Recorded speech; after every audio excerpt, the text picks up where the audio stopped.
Dans cette vidéo, je voulais essayer de répondre à la question, c'est quoi un designer professionnel? Ok, ça fait depuis 2013, là, ça fait 12 ans moi que je suis designer graphique, que je fais du branding, de la direction artistique, etc.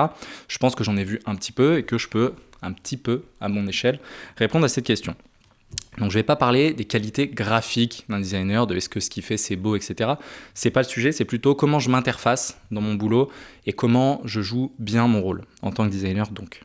Donc déjà, je pense qu'un truc crucial et qui est la faculté du designer, c'est de capter une intention qu'on lui transmet et d'en faire quelque chose, d'en faire quelque chose de beau, de faire vibrer ce qu'on lui donne. Quelqu'un qui n'est pas du tout designer, il aura peut-être un message à transmettre, mais il va lui manquer ce truc qui fait qu'il va réussir à le faire vibrer et à le mettre en couleur, le mettre en typo et le rendre en image plus fort, lui donner plus d'impact via l'outil graphique. Et c'est là qu'un designer va être très bon. Plus un designer va être bon, plus avec un minimum d'input, il va réussir à faire son boulot. Donc avec très peu d'informations, j'arrive à comprendre l'intention de la personne en face et j'arrive à en faire quelque chose. Si on me dit tout simplement tiens, j'ai envie de faire un truc pour les jeunes mères qui viennent d'avoir des jumeaux, ok, c'est bon, ça y est, moi j'ai des solutions graphiques en tête parce que je connais mon boulot, je connais mes univers, etc. Je sais qu'est-ce que je vais mettre en pratique. Si on me dit je veux faire un truc de VTT pour les mecs qui sont frappadingues de montagne, je sais pas quoi, et qui sont trop déter,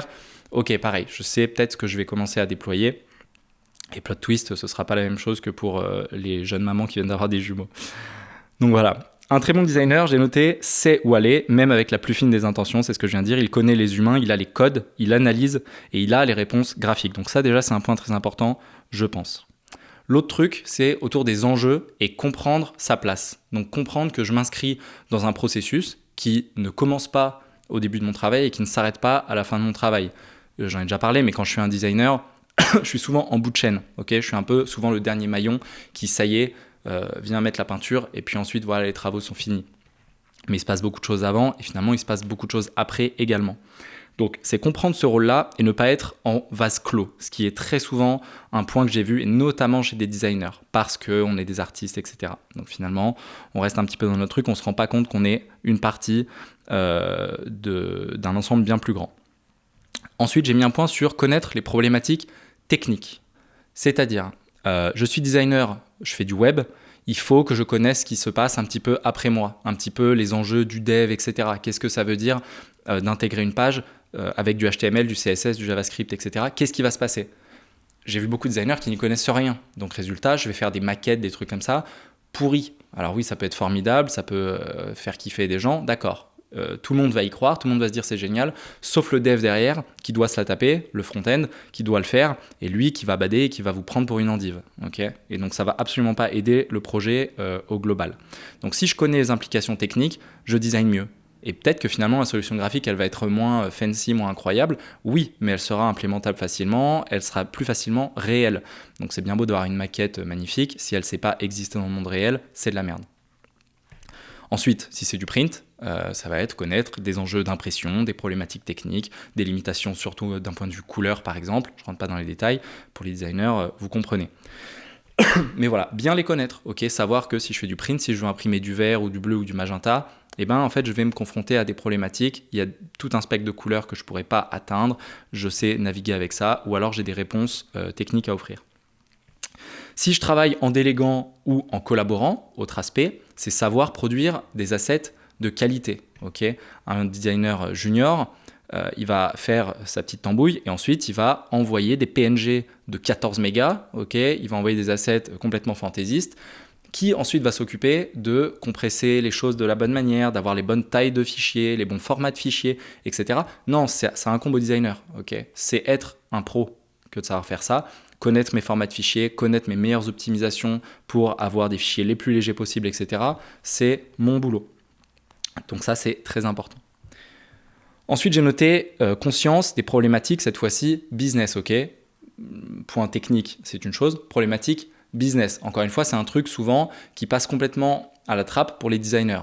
Bien sûr, on peut dire que tout simplement j'ai mon boulot à faire, je suis designer, voilà, je fais ce que j'ai à faire, c'est pas à moi de m'occuper d'autres sujets. Mais suivant le type de structure dans lequel vous êtes, et en réalité je pense que dans 90% des cas ça s'applique, c'est intéressant encore une fois d'avoir conscience de ce qui se passe et quelles sont les problématiques business et à quoi je suis en train de répondre.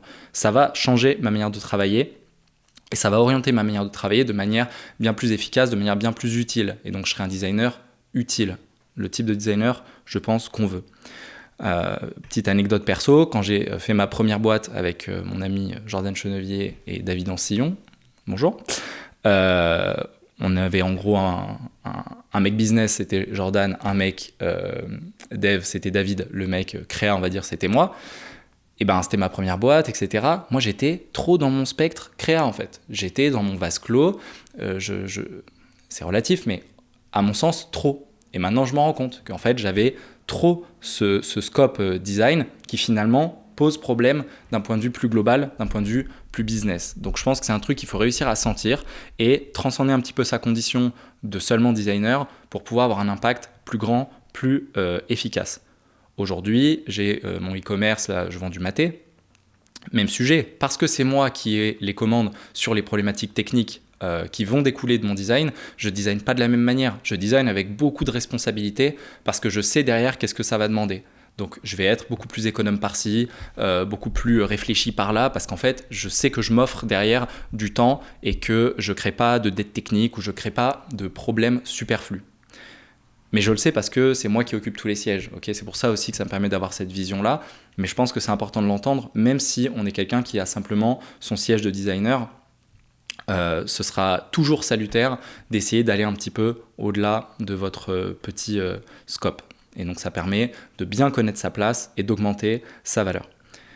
Donc j'ai noté ne pas travailler en vase clos, c'est ce que j'ai dit. Les gens adorent leur niche, ok. Moi je suis dev, moi j'adore Rust, moi je dev en tel truc, tu connais React, blablabla. Moi je suis designer, tu connais la nouvelle trend, le skeuomorphisme, le ci, le ça, les transparences, les bidules, je sais pas quoi, le brutalisme, ok. Génial, on est dans notre niche, on se sent bien, on est avec les collègues. Top, mais ça ne concerne pas les gens avec qui tu travailles ou pour qui tu travailles. Donc, mollo. Si vous travaillez pour un client, j'ai noté créer le process qui lui permettra de bosser en autonomie sans être designer. J'ai un petit souci là. Voilà. Sans être designer, ok. Si je bosse pour un client, encore une fois, ça incombe à moi de transférer un package d'assets qui est un package d'assets, un dossier d'éléments qui est qualitatif, qui est fonctionnel, qui, je ne reviens pas sur ce que j'ai dit, qui est au bon format, qui est à la bonne taille, etc., etc. Et je transmets ça de manière agréable, fonctionnelle pour le client, etc. C'est important. Et donc au global, ça réunit pas mal de choses que j'ai dit là, mais c'est faire le move de plus, ok, transcender un petit peu sa condition, faire le move de plus, parler, proposer des choses, essayer d'aider vraiment à plus grande échelle que simplement mon petit boulot de design, ok. Je sors un petit peu de ma boîte artiste-autiste, et j'essaye de sentir comment je peux être utile un petit peu au-delà de ça. Ça ne fera que renforcer ma valeur en tant que designer. Voilà, je pense que j'ai fait le tour. Si vous voulez être coaché, avoir un accompagnement sur des sujets d'identité personnelle ou éventuellement d'expression, si vous voulez être challengé sur votre identité, avoir un espèce de sparring partner comme ça pour vous trouver, connaître votre ton, connaître votre marque perso, j'en perds mes mots, n'hésitez pas à me contacter, ce sera avec plaisir. Ciao, merci.